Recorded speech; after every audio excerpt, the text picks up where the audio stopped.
కుమార్ గౌడ్ ఒక బీసీ నాయకుడిని Telangana Pradesh party Congress party అధ్యక్షునిగా నియామకం చేయడము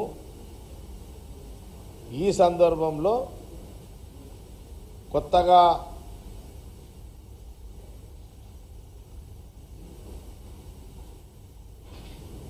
వచ్చినటువంటి పీసీసీ అధ్యక్షుడిగా వచ్చినటువంటి మహేష్ కుమార్ గౌడ్ కొత్త పీసీసీ అధ్యక్షుడిగా ప్రకటన రావడము, ఒక బీసీ కులానికి రావడము, ఒక బీసీ సామాజిక వర్గానికి రావడము, ఇందులో ఏఐసిసి ఒక బీసీ కులానికి ఇవ్వాలని ప్రధానంగా 3 కులాల మీద చర్చ జరిగింది. ఇది అందరికీ తెలుసు. బీసీలో మహేష్ కుమార్ గౌడ్ అట్లాగే మదియాష్కి గౌడ్ మీద చర్చ జరిగింది ఏఐసిసిలో. దాని తర్వాత ఎస్సీ మాదిక సామాజిక వర్గానికి సంబంధించి కూడా చర్చ జరిగింది. Sampath Kumar and Shankar MLA, present MLA. అట్లాగే ఎస్టీ సామాజిక వర్గానికి సంబంధించి బలరాం నాయక్ మీద కూడా చర్చ జరిగింది. దీంట్లో ప్రధానంగా ఈ రాష్ట్రంలో ఇప్పుడు నిన్నటిదాకా ఉన్నటువంటి పీసీసీ ప్రెసిడెంటు అండ్ రాష్ట్ర ముఖ్యమంత్రి రేవంత్ రెడ్డి గారు, అట్లాగే మరి బట్టి విక్రమార్క గారు డిప్యూటీ సీఎం ఫైనాన్స్ మినిస్టర్, అట్లాగే మన ఉత్తమ్ కుమార్ రెడ్డి గారు,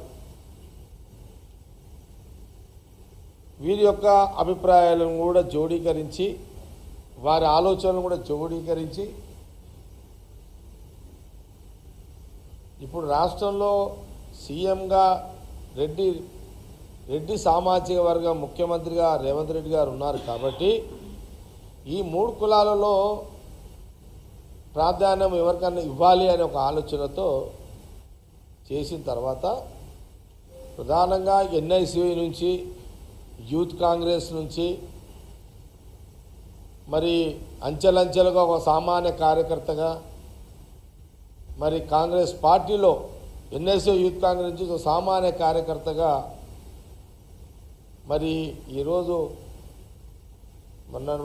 నిన్నటి వరకు నాతోటి సర్జన్గా మరి వర్కింగ్ ప్రెసిడెంట్గా కూడా ఉండే, మరి కోఆర్డినేషన్ చైర్మన్గా కూడా ఉండే.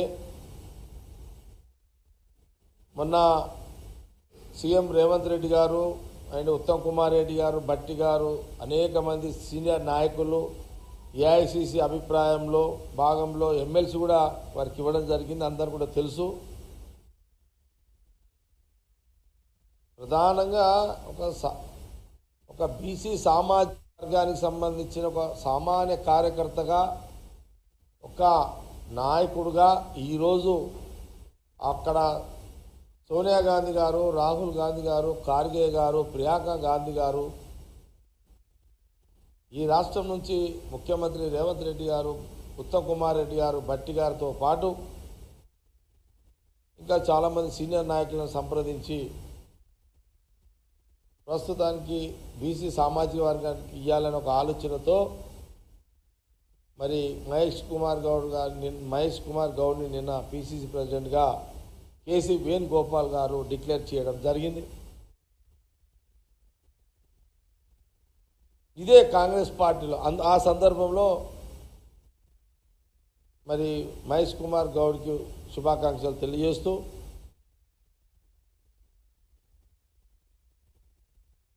ఇప్పుడు గవర్నమెంటు, ముఖ్యమంత్రి రేవంత్ రెడ్డి గారు, క్యాబినెట్ మంత్రులు, ఆ గవర్నమెంట్ ఒక భాగం అయితే ఇక్కడ ఇప్పుడు మహేష్ కుమార్ గౌడ్ పీసీసీ ప్రెసిడెంట్గా ఇదొక టీం. అటు ముఖ్యమంత్రి, సీనియర్ మన నాయకులందరూ గవర్నమెంట్ను ప్రజా పరిపాలన అందిస్తూ ఒక భాగము నడుస్తుంటుంది. ఇటు పార్టీ పరంగా మహేష్ కుమార్ గౌడ్ పిసిసి ప్రెసిడెంట్గా, ఇక్కడ సీఎం రేవంత్ రెడ్డి గారిని, అట్లాగే క్యాబినెట్ మినిస్టర్లని, ఇక్కడ పార్టీలో ఉన్నటువంటి సీనియర్ లీడర్లని, ఇక్కడ ఉన్న కార్యకర్తలను గ్రామ స్థాయి, మండల స్థాయి, నియోజకవర్గ స్థాయి నుంచి ఉన్న కార్యకర్తలని కోఆర్డినేషన్, గాంధీ భవన్ యొక్క కోఆర్డినేషన్ చేసుకునే ఒక ప్రక్రియలో ఇదొక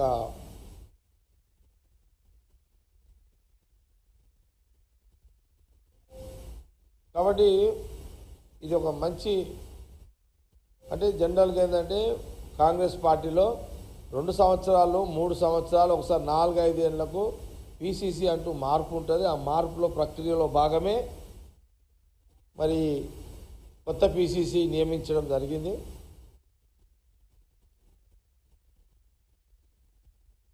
నేను కొన్ని సందర్భాల్లో వార్తలు కూడా వినడం జరిగింది. ముఖ్యమంత్రి గారు కూడా 3 ఏళ్ళు అయిపోయింది, కొత్త పిసిసికి పెట్టండి అని వారు కూడా చెప్పిన సందర్భంలో నేను మీడియాలోనే చూడడం కూడా జరిగింది. ఇవన్నీ కూడా జోడీకరించి, అందరి ఆలోచన జోడీకరించి మరి కొత్త పిసిసి మహేష్ కుమార్ గౌడ్ని నిన్న కేసీ వేణుగోపాల్ గారు ప్రకటించడం జరిగింది. మన అందరు కూడా తెలిసిన విషయమే.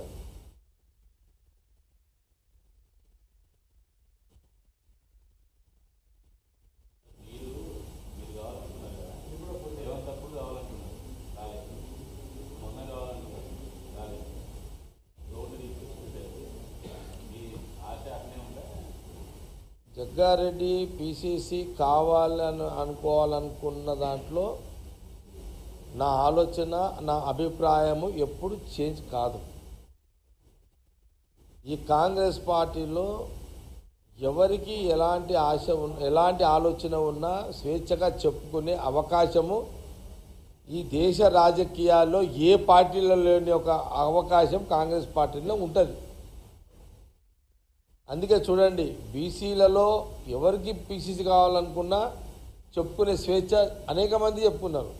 ఎస్టీలలో చెప్పుకున్నారు, ఎస్సీలలో చెప్పుకున్నారు,